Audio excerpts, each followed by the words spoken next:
war, power, propaganda. These were the words echoing across Europe in 1939 as the world stood on the brink of chaos.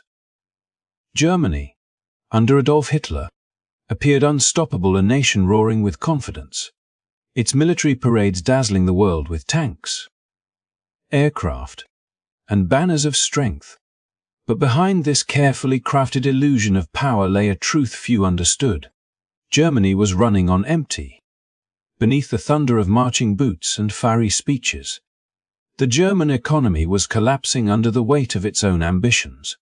Years of reckless military spending had drained the nation's finances. Factories that once produced goods for everyday citizens were converted to churn out weapons. Railroads were breaking down, coal deliveries slowed to a crawl, and steel, the lifeblood of any war machine, was running dangerously low. Imagine a country preparing for total war, yet nearly bankrupt before the first major battle had even begun. Hitler's obsession with expansion, his dream of conquering Europe and creating living space for the German people, was not just political. It was economic survival disguised as ideology. Without conquest, the Reich would crumble under its own shortages and debts. Germany had no choice but to march forward, hoping victory would pay for the war itself. This was the great paradox of the Nazi war machine. It appeared powerful, but it was built on desperation. Every tank, every bullet, every uniform was financed by a system already stretched beyond its limits. And yet, as Europe watched in fear, few realized just how fragile the German war effort truly was. In this story, we are going to uncover the hidden truth behind Germany's wartime economy, how Hitler's empire nearly collapsed under its own weight, how secret codes and global intelligence shaped the fate of nations, and how ordinary people endured unimaginable hardships while the world spiraled toward the deadliest conflict in human history. From the crumbling railways of Berlin to the icy battlefields of Finland, from the dark chambers of Bletchley Park, where mathematicians raced to crack the Enigma code, to the occupied towns of Poland where civilians suffered in silence, this is the untold story of how an empire built on illusion nearly destroyed itself.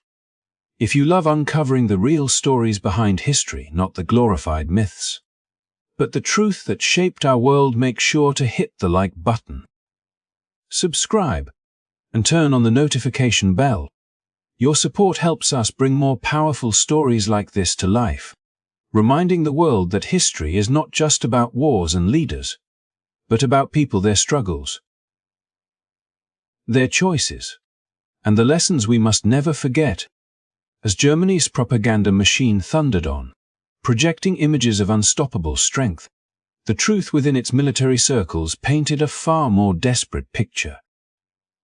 In Berlin, behind the closed doors of command rooms thick with cigarette smoke and tension, the German generals whispered what could not be spoken aloud. The Reich's mighty war engine was cracking from within.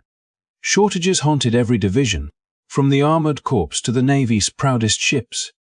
What had been envisioned as a swift, mechanized force capable of crushing any opponent was instead struggling to maintain its own lifeblood: fuel, steel, and machinery. The German army, though vast in numbers, was far from the flawless machine the world imagined. Many of its divisions still relied on horses to move supplies, their tires worn and fuel rations stretched thin. Factories worked around the clock, yet their output fell short of expectations. Steel was being diverted, not distributed. The demand for armaments outpaced production. In the ports, warships sat idle for lack of spare parts, their crews restless and uncertain. Admiral Erich Raeder, a man of discipline and vision, looked upon his fleet and confessed with grim honesty that the Navy was not at all adequately armed for the great struggle. His officers, loyal and proud, understood the implication. If war at sea came too soon, they would be expected not to win, but to die with dignity. This was not the vision Hitler had promised the German people. The grand speeches of triumph had hidden a painful truth that the Third Reich's military buildup, though vast in spectacle, was fragile in structure. Every victory depended on resources already running dry. The Luftwaffe, the pride of the German sky, was powerful on paper but limited in fuel and spare engines. The panzer divisions, though symbols of speed and terror, were chained by mechanical failures and supply bottlenecks. The illusion of strength could not mask the grinding machinery of exhaustion behind it. In the heart of the Reich Chancellery, Hitler demanded more tanks, more planes, more ships. His vision of a 1,000-year empire left no room for hesitation, but his demands collided with the cold arithmetic of reality. Germany lacked the raw materials needed to sustain such ambitions. Trade restrictions and the self-imposed limits of Nazi economic ideology strangled imports, and the conquest-driven policies that promised salvation only deepened the crisis. Every new campaign meant stretching supply lines further, draining the reserves that could not be replenished fast enough. Even as Hitler prepared for the next offensive, his generals faced an impossible dilemma. Should they reveal the growing cracks in the war machine and risk his fury, or remain silent and let the empire march toward its own undoing? Many chose silence. The few who dared to speak of caution or restraint were dismissed or ignored. The culture of absolute obedience, so deeply ingrained in the Nazi system, left little room for truth. Beneath the surface of unity, fear ruled: fear of failure, fear of reprisal, fear of being branded disloyal. Admiral Raeder's words captured more than the weakness of the Navy. They echoed the quiet despair spreading through the ranks of command. Officers knew that Germany was preparing for a war it could not afford, one that would consume every resource and still demand more. They saw factories struggling to meet quotas, workers pushed to exhaustion, and soldiers sent to the front with equipment that was already worn. Yet the propaganda insisted on invincibility. The posters showed gleaming ships, modern tanks, and a fearless leader, while the reality was rusting hulls, broken engines, and overworked soldiers marching through the mud. The dissonance between image and truth grew sharper with each passing month. The German people were told that sacrifice was noble, that the shortages they faced were temporary, that victory was inevitable. But in the barracks and shipyards, the truth could not be ignored. Mechanics scavenged spare parts from wrecked vehicles. Naval engineers reused worn cables and outdated instruments. Soldiers in the field learned to make do with less, improvising to keep their machines running. The once celebrated efficiency of the German system was now a desperate improvisation, an empire held together by willpower and fear. In the cold winter of 1940, as frost covered the railways and coal shipments fell behind, the reality of scarcity crept even closer to the surface. Trains carrying supplies to the front often returned empty, their cargo lost or delayed by damaged tracks. Communication lines faltered, and coordination between divisions weakened. The chain of command, so proud of its precision, began to falter under the weight of disorganization. The grand design of total war was beginning to devour itself from within. For the soldiers and sailors who served the Reich, these cracks were more than statistics, they were lived realities. A young mechanic repairing engines in the freezing cold knew that the steel he needed might not arrive for weeks. A naval officer staring at his aging ship understood that in the next engagement, he might be facing a superior enemy with outdated guns. They were trapped in a system that demanded perfection, but offered them nothing but scarcity. Still, the illusion of strength had to be maintained. The Nazi regime thrived on appearances, on the belief that the German will was unbreakable. Any admission of weakness would be seen as betrayal. And so, the propaganda continued, louder and more defiant than ever. But behind the noise, in the dim corridors of the military command, men like Raeder knew the truth that every battle, every expansion, and every boastful claim brought Germany closer to the breaking point. The empire that promised dominance was already showing signs of decay. It was not a question of if it would collapse, but when. The generals kept their silence. The soldiers obeyed their orders, and the war machine rolled forward, fueled by fear, sustained by illusion, and haunted by the quiet knowledge that even the strongest armies can crumble when built on weakness. Across the English Channel and beyond the quiet fields of France, another kind of battle was being fought, not with bullets or bombs, but with silence, uncertainty, and waiting, while Germany's leaders struggled to mask the weakness of their economy behind the noise of industry and speeches. The Allies found themselves paralyzed by hesitation. The war that had been declared in September 1939 had not yet arrived in full force. It was a strange, uneasy calm that the world would later call the phony war.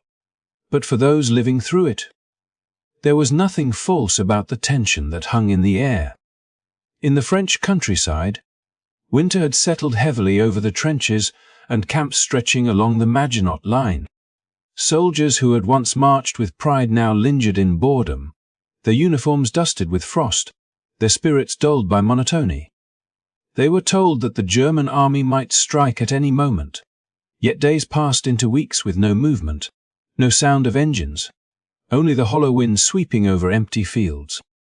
At first, the calm was reassuring, a sign that perhaps diplomacy might still prevail.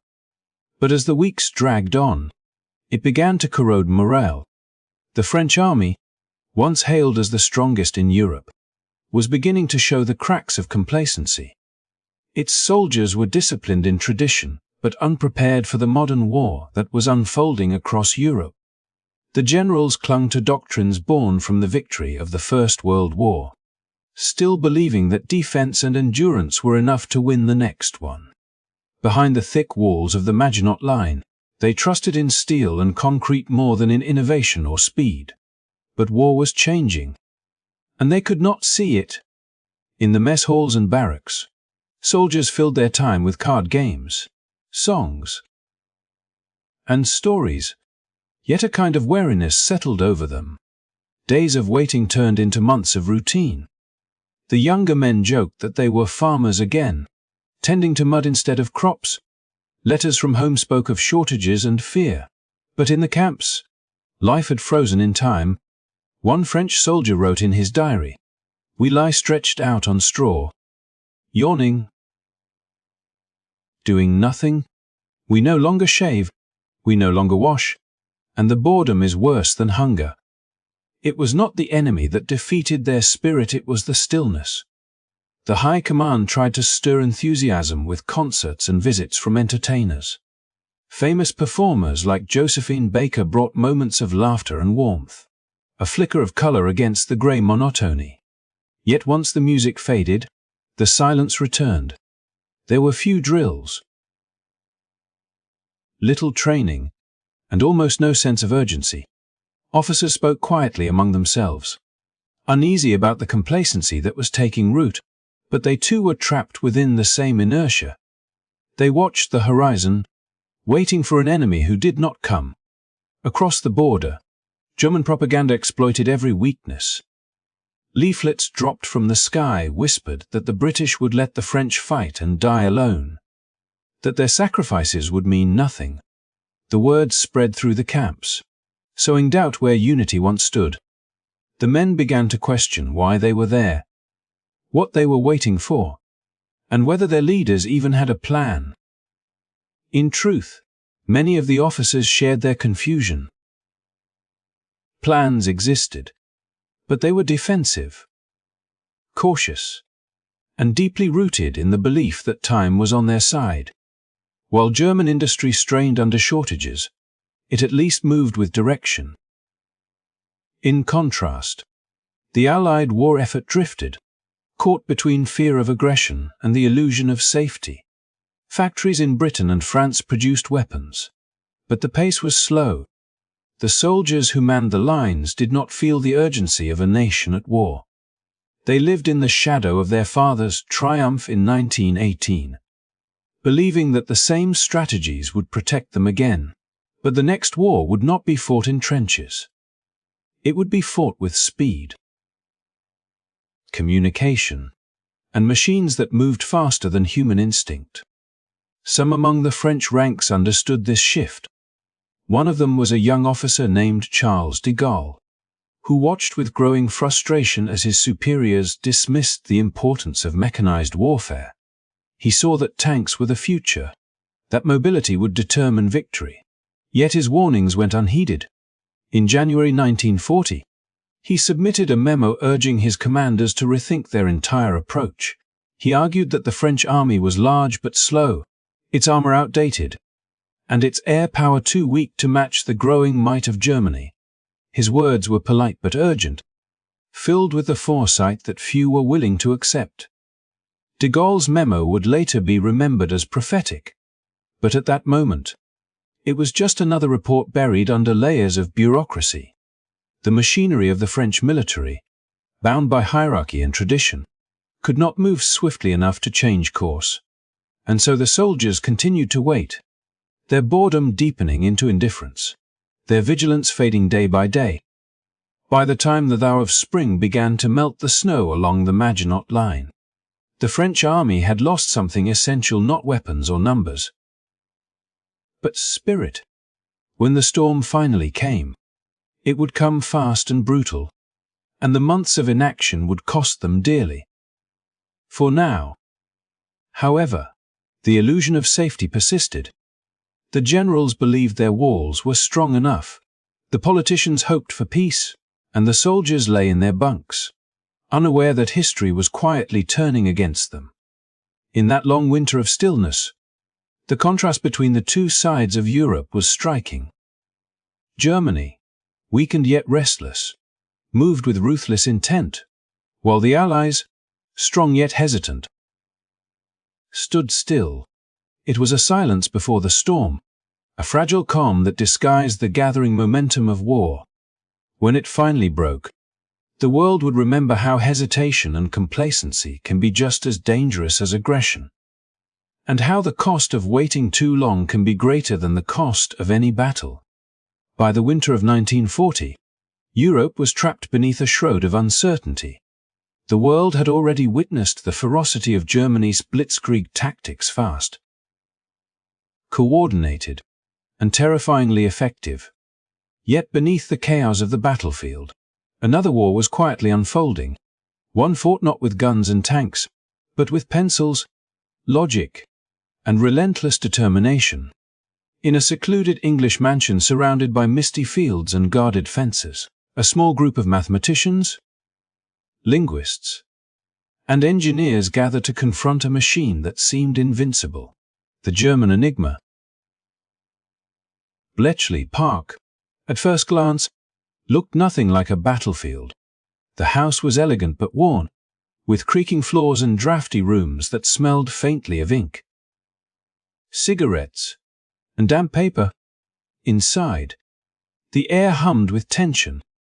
Endless rows of desks were stacked with intercepts, German messages filled with incomprehensible strings of letters, each one a mystery wrapped in secrecy.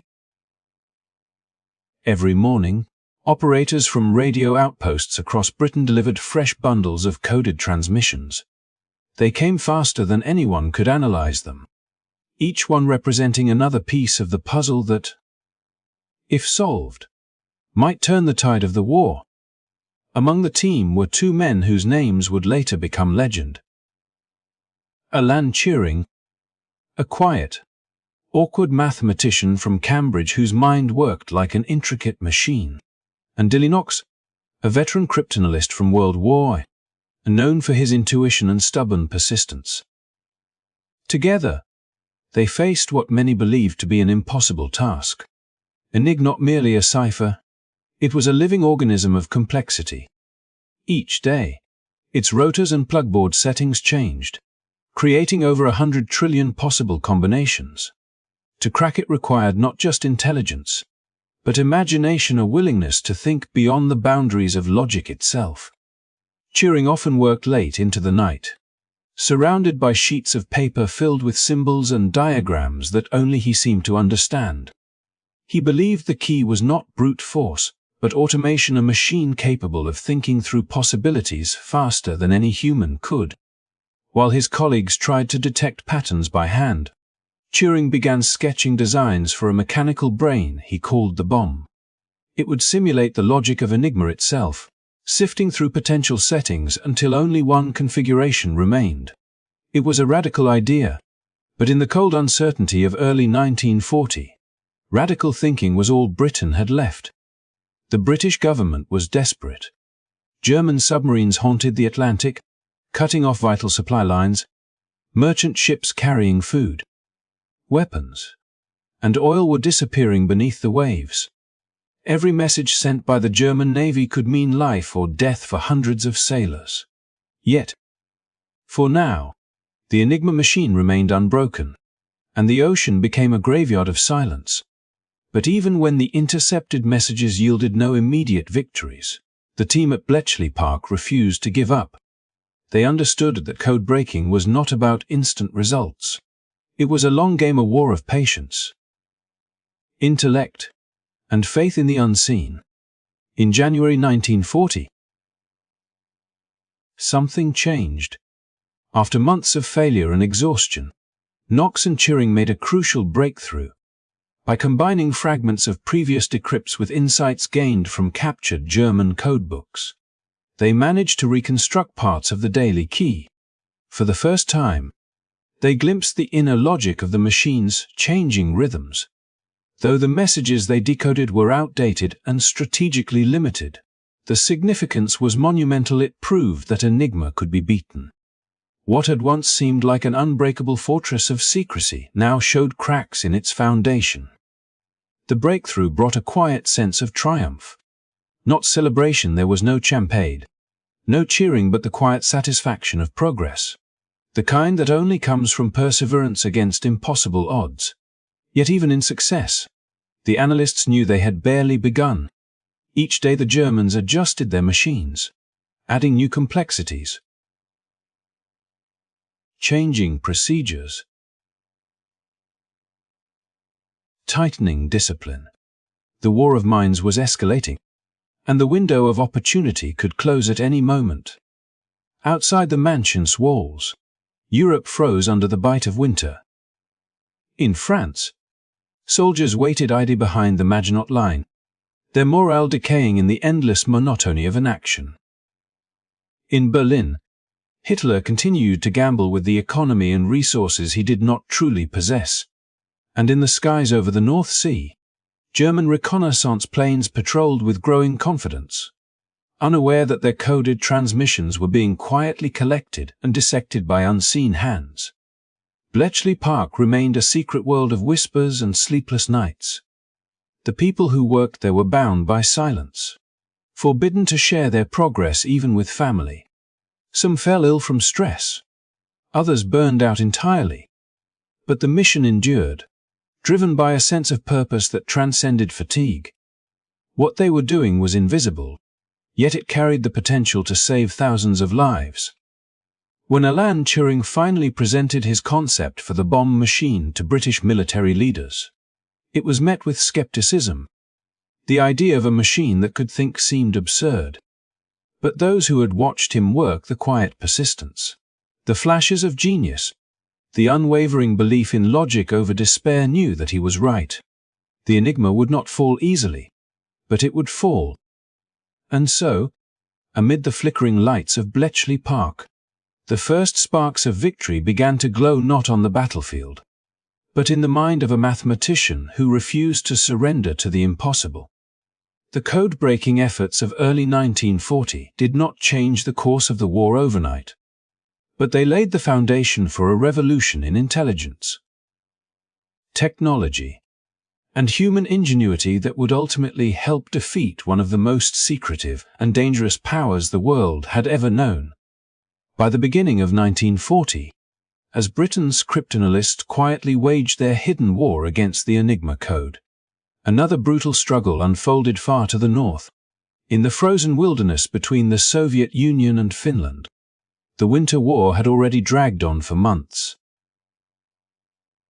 Defying expectations, What the Soviets had predicted would be a swift and glorious victory had instead turned into a nightmare of attrition.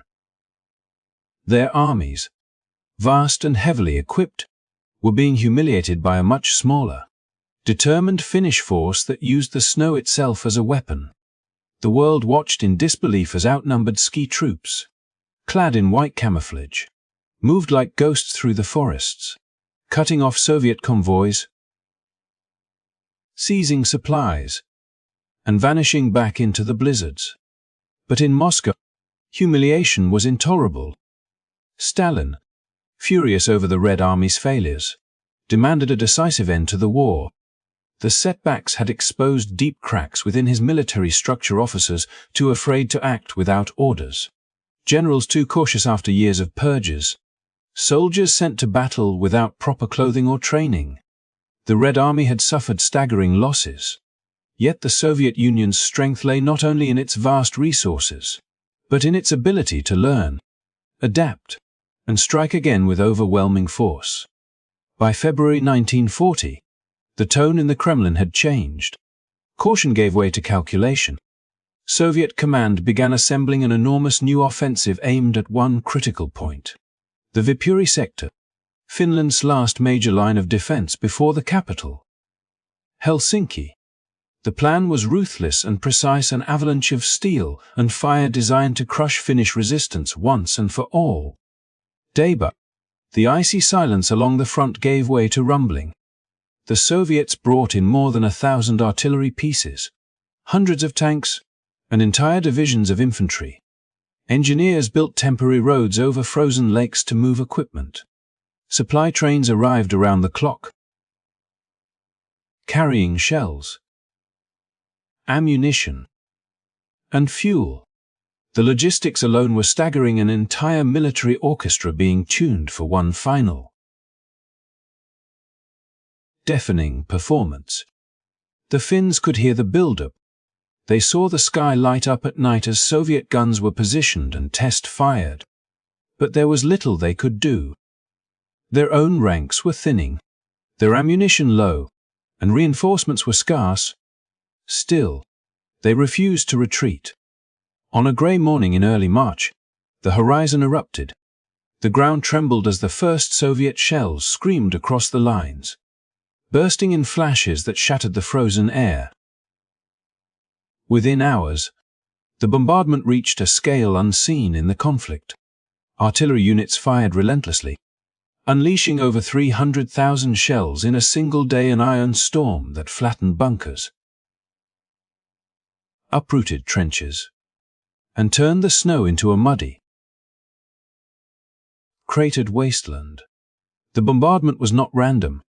It was choreographed, precise, and merciless. Soviet observers adjusted fire every few minutes, walking the explosions forward like a living wall of destruction.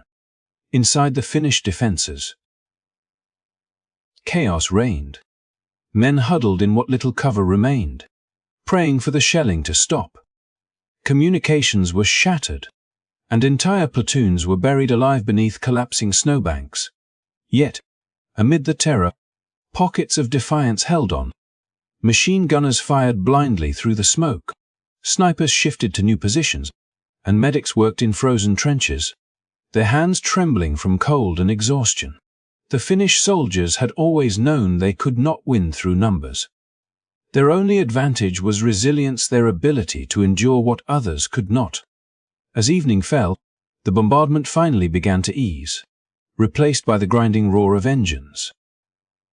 Soviet tanks, covered in frost and soot, advanced across the shattered terrain, their treads crushing what was left of the Finnish fortifications. Behind them came waves of infantry, stepping over the dead, pushing forward through smoke and snow. The Finnish defenders, outnumbered and nearly out of ammunition, fought stubbornly. Some units fell back in organized withdrawals. Others vanished entirely, swallowed by the chaos of the battlefield. For the Soviet troops, the offensive was both a victory and a nightmare. The sheer scale of destruction they unleashed left the land unrecognizable. Forests were splintered, Lakes cracked under bombardment, and villages burned to blackened ruins. The Red Army's commanders could finally report progress positions taken. Strongholds breached, but the cost was immense. Thousands of Soviet soldiers lay frozen on the battlefield, victims of the same merciless winter they sought to conquer. The fall of Viipuri was now only a matter of time.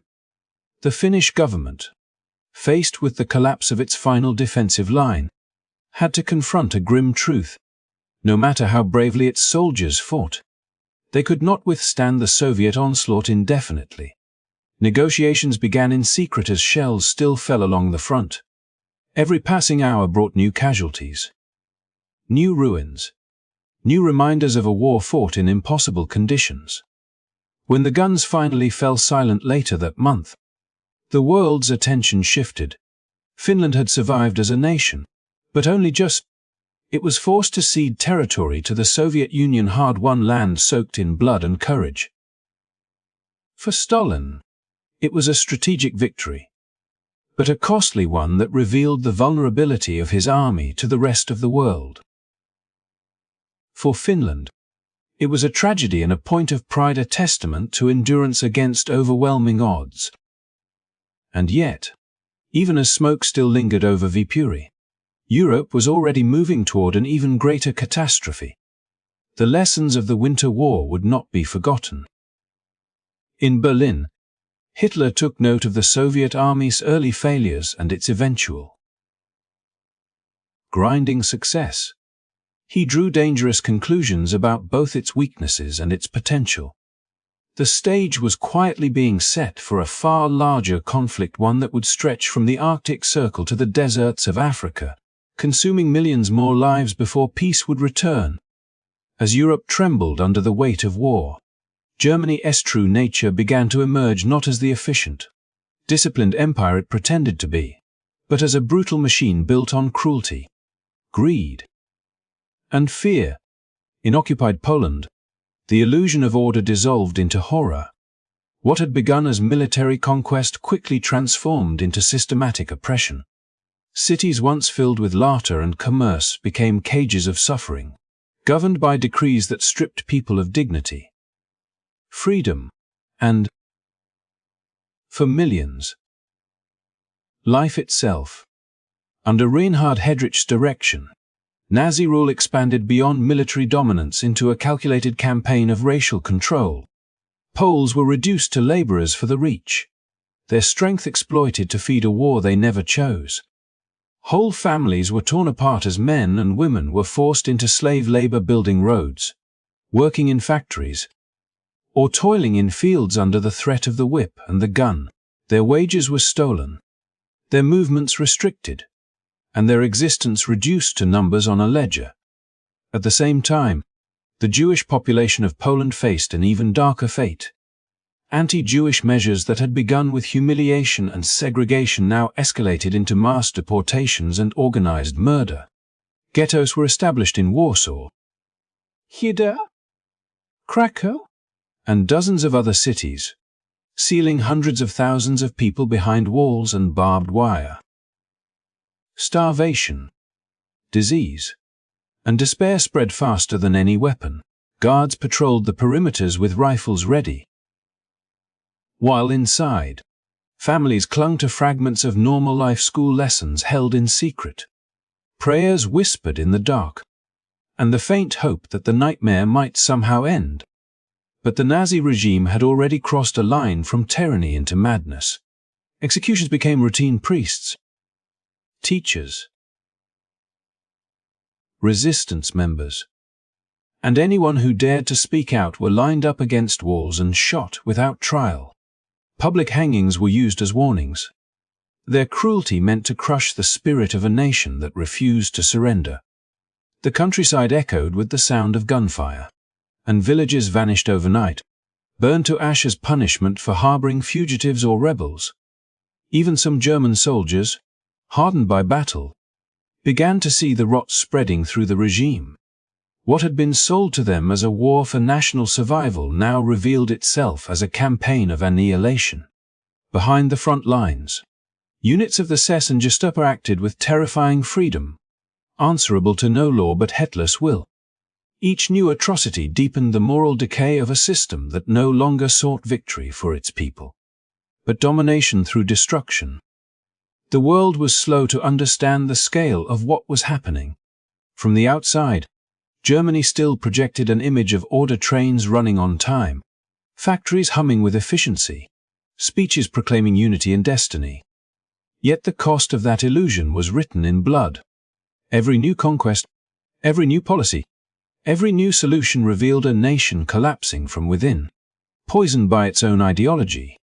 And as the Nazi regime expanded its grip across Europe, it unknowingly planted the seeds of its own downfall. The cruelty that defined its rule would become its undoing.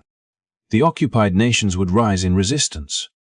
The world would unite, not just to defeat Germany's armies, but to confront the darkness that had consumed its soul. The story of Germany in the early years of World War is not just a tale of tanks and treaties, it is a warning about how quickly a civilization can lose its humanity when blinded by ambition and hate. Beneath the noise of conquest, the whispers of conscience never truly disappeared. In secret basements and forest hideouts, people risked everything to save lives, share food, and preserve hope. They proved that even in the darkest moments of history, the light of compassion can survive. When we look back now, it is easy to see the outcome: the downfall of the regime, the liberation of the camps, the rebuilding of nations. But in 1940, that future was unimaginable. Europe was still drowning in fear, and the world's most powerful tyrant seemed unstoppable. Yet history reminds us that power built on cruelty never lasts. The truth always rises, and with it, the voices of those who refuse to surrender their humanity. Thank you for joining us on this journey through one of the most haunting chapters in modern history. If this story moved you, if it made you think, or if it reminded you why understanding the past still matters today, please take a moment to like, subscribe, and turn on the notification bell. Your support helps us bring more untold stories of courage, tragedy, and resilience to life, so that we never forget what happens when power goes unchecked, and so that history's lessons continue to guide the generations that follow.